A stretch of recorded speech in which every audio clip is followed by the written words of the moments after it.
Moisturiser brush. Bristles ನೋಡಿ ನಿಮ್ಗೆ ಗೊತ್ತಾಗುತ್ತೆ. ಅಪ್ಲಿಕೇಶನ್ ಬ್ರಷ್ ಕೆಳಗಡೆ ನೋಡಿ ನೋಸ್ ಕಾರ್ನರ್ ಇಲ್ಲೆಲ್ಲ ಬೇಸ್ ತಗೊಂತೀವಲ್ಲ, ಬೇಸ್ಗೆ ನಾನು ಆಗ್ಲೇ ಫಸ್ಟ್ ತಗೊಂಡೆ. ಇಲ್ಲಿದೆ ಗೊತ್ತಾ, ಇದು ಫ್ಲಾಟ್ ಆಗಿದೆ. ಓಕೆನಾ, ಗೊತ್ತಾಗ್ತೈತಲ್ಲ ನಿಮ್ಗೆ ಇದ್ರಲ್ಲೇನೆ ಡಿಫ್ರೆನ್ಸಸ್. ಕಬೂಕಿ ಬ್ರಷ್ ಅಂದ್ರೆ ಇದೆಲ್ಲ ಬಂದು ಫ್ಲಾಟ್ ಗೊತ್ತಾಗ್ತಾ ಇದೆ. ಫ್ಲಾಟ್ ಒಳಗಡೆ ಈ ಬಾಲ್ ಒಳಗಡೆ ಬ್ಲೆಂಡ್ ಮಾಡೋದಕ್ಕೆ ಬ್ರಷ್ ಮಾಡೋದಕ್ಕೆ ಸರ್ಟನ್ ಪ್ಲೇಸ್ ಅನ್ನೋದಿರತ್ತಲ್ವಾ, ನಾನು ಹೇಳಿದೆ ನೋಡಿ. ಸ್ವಲ್ಪ ಪಫಿ ಇದೆ, ಸ್ವಲ್ಪ ಎಂತ ಇದೀವಿ. ಐಬ್ರೋ ಬ್ರಷ್ ಆಂಗುಲರ್ ಶೇಪ್ ಅಲ್ಲಿ ಬೇಸ್ ತಗೊಂಡ್ವಿ ಗೊತ್ತಾ, ಅದಕ್ಕೆ ಅಂತ ಹೇಳಿ. ಸೊ ಫ್ಲಾಟ್ ಬ್ರಷ್ ಅಲ್ಲೇ ಕಾಂಟೋರಿಂಗ್ ಕಟ್ರೈಸ್ ಮಾಡೋದಕ್ಕೆ ಅಥವಾ ಬೋನ್ ಮೇಲೆ ಹೋಗ್ತಲ್ಲ ನೀವು ಇಲ್ಲಿ ಮಾಯಿಶ್ಚರೈಸರ್ ಮತ್ತೆ ಬ್ರಷ್.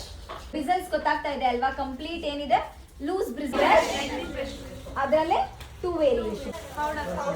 ಪೌಡರ್ ಬ್ರಷ್ ಕಾರ್ನರ್ ಮತ್ತೆ ಇನ್ನರ್ ಕಾರ್ನರ್ ನ ಬ್ಲೆಂಡ್ ಮಾಡೋದಕ್ಕೆ.